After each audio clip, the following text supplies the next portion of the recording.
Good day, students. Now let us study about the industrial revolutions. We have already talked about Renaissance. We have already talked about the Reformation, the primary and sources and development that took place during in the period of transition. Let us talk about the industrial revolutions. It is a name given to a series of changes that brought about a transition from productions by hand to productions by machine, from small scale productions to a large scale productions, from handmade good to machine made good. It means that when people's in the period before industrial revolutions, people used to make the things at homes in a small scale, and they used to a handmade machine were there.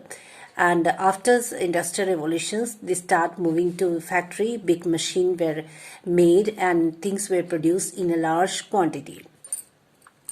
And this begins in Europe in about 1750 by a massed production of good, and within 100 years spread to different part of a country and brought a revolutionary changes in the political, social and economic life of the peoples. Now there are certain reasons for the spread of industrial revolutions. One of the most important reasons that England has a large colonial empire. Colonial empire means it has captured many other countries, and those countries which were under him were called the colonial empire and colonies of England. And from here England could get raw materials at cheaper rate for her factories, and then it could produce the good from this raw material and sell it to the other country. England has plentiful deposit of iron and coal. In the times in factory, iron and coals was used, and iron and coals was in abundance in England, which they used for the factory. This was the second reason. The agrarian revolution preceded the industrial revolution in England.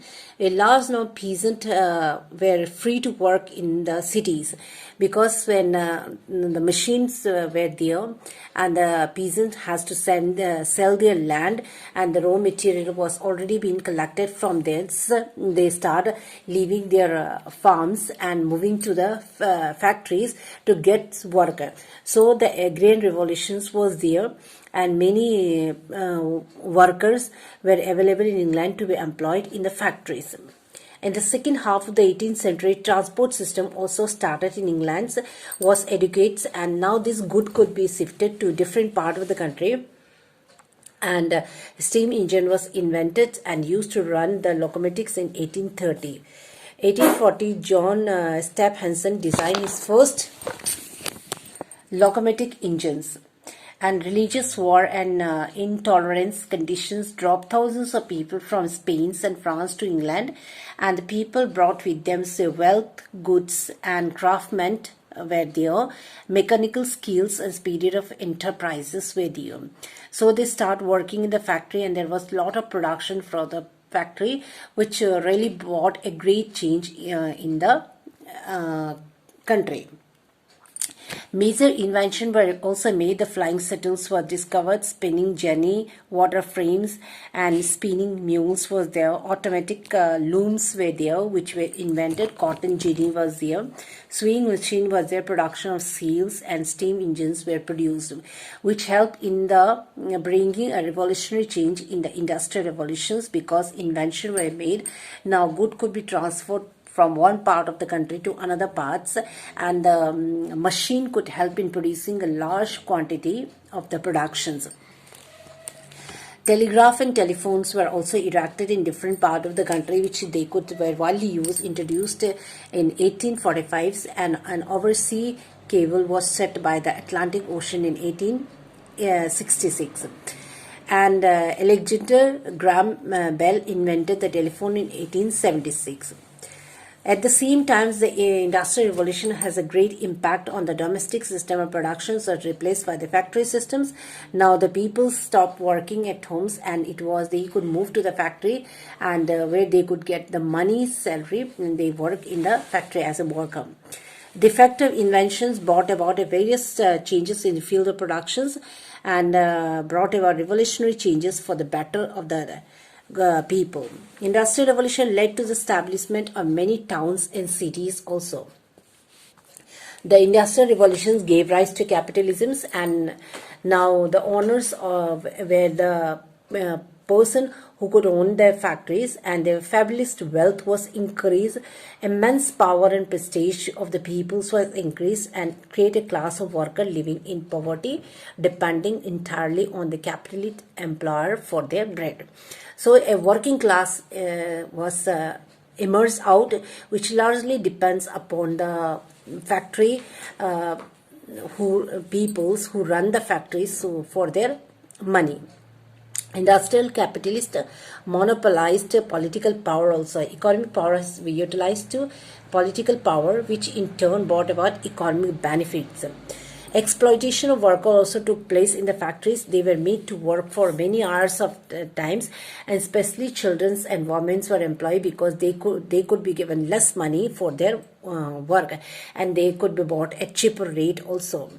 The conditions of the worker in the factory was horrible, and they had to work for 14 hours a day. And the worker lived in a small tenants. There was no facility of lighting, heating, sanitation, hygiene. Bad food, poor clothing, and slummed living, miserable living conditions were there at that time. At the same time, imperialism also started. Imperialism has been originated from the Latin word imperialism, which means superpower.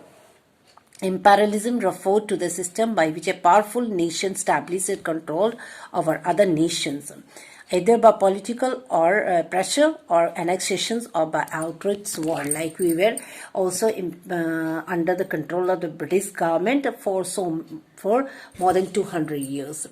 There were many causes that led to the cause of imperialism. Some of the causes were like the national prestige was there, white men burden was there, exclusive use of colonial resources was there, accommodations of surplus populations was there.